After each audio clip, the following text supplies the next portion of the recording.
Hello, and welcome to Kensington Sales Group series on prospecting for government clients. My name is Mike Dombo, joined today by our head of operations, Mr. Evan Bender. Today, we're going to talk about your target audience. So you've decided to sell to government. Who are you going to sell to? Who buys what you do? Evan, that's a great place to start. How do you decide on your target audience? Yeah, we found it the best way is to identify the agencies themselves and the governments that you should be reaching out to. A couple of ways you can go about doing that are typically either by population count or total employee head count. We found population tends to be a bit more accurate, but if the database you're using or your option is only employee head count, the two usually go hand in hand. There's no right or wrong answer on that. Once you establish the large group of agencies that you'll be targeting, then it's time to think through who your buyer is going to be, what those personas look like, and especially for an initial lead generation, colder outreach campaign, it's important to cast a pretty wide net and not necessarily obsess over finding that final decision maker and budget holder and shortcutting the process, but rather we found it really productive to find a champion, or we even call them power users sometime of your offering, your service, product, whatever the case may be, and reach out to those folks because they'll have the pain and hopefully they'll also have the influence internally to walk you up to that budget holder decision maker. Not to say you shouldn't attempt to reach out to the highest level as well. We recommend doing both. You want to try to find yourself a handful of people at each agency. You never really know how the bureaucracy works, politics, whatever you want to call it, of who's going to make that decision and who has the most pain.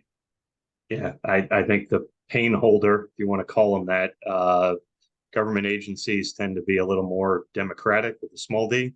So they're more likely to put you in touch with the people who need to sign off on it once you've proven you can solve their challenge. That's great. So I'm new at this, or I'm headquartered, say, in Kensington, Maryland. Should I do a local focus? I think everybody can use what I do. Should I shoot for the stars and go nationwide? How do you normally spin something like this up? Local focus is always a great thing for a couple of reasons. You can create yourself in-person opportunities, which are always the best way to go about it. You'll learn so much more. You'll get really great feedback. You can also reference, let's take Maryland as an example. If I'm calling or doing outreach within Maryland, Virginia, DC, even other states within that like mid-Atlantic region, you can mention that you're a company headquartered in Maryland, and governments tend to listen more to folks that are nearby. But don't hesitate to start expanding that outreach as soon as possible.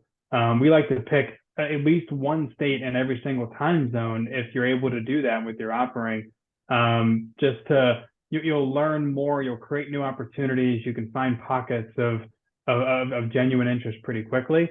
And not only can you generate more pipeline by just getting broader faster, but you also have enough really solid connections to understand more about where your offering fits, truly fuel your lead generation then and also into the future.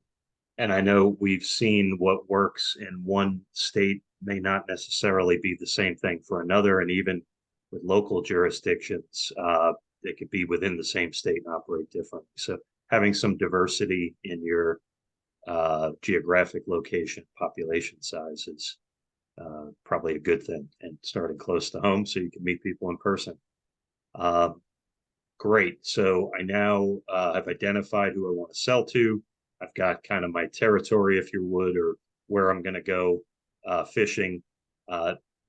How do I reach out to people? Where do I find a good list of accurate people that I can email and make phone calls to? Yeah, that's the fun and sometimes challenging part, but there's a couple of great options that we found. One that we've used in a lot of cases is a group called Power Almanac. They have a lot of great data on agencies where you can sort not only on the population count, but also employee count. And with their database, they can give you the highest ranking official, for example, in the finance department, in the IT department. So that's a great place to start.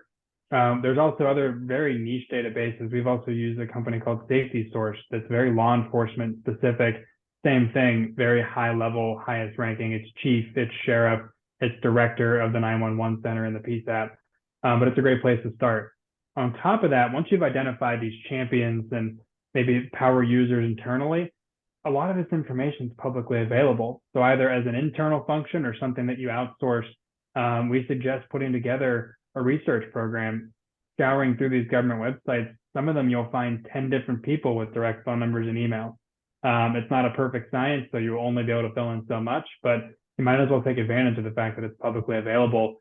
And then you can launch the campaign from there. And part of what we'll talk about in future videos that we're creating is, if you don't have it and you just have a main phone number, how do you go about getting that first person you come in contact with to help you?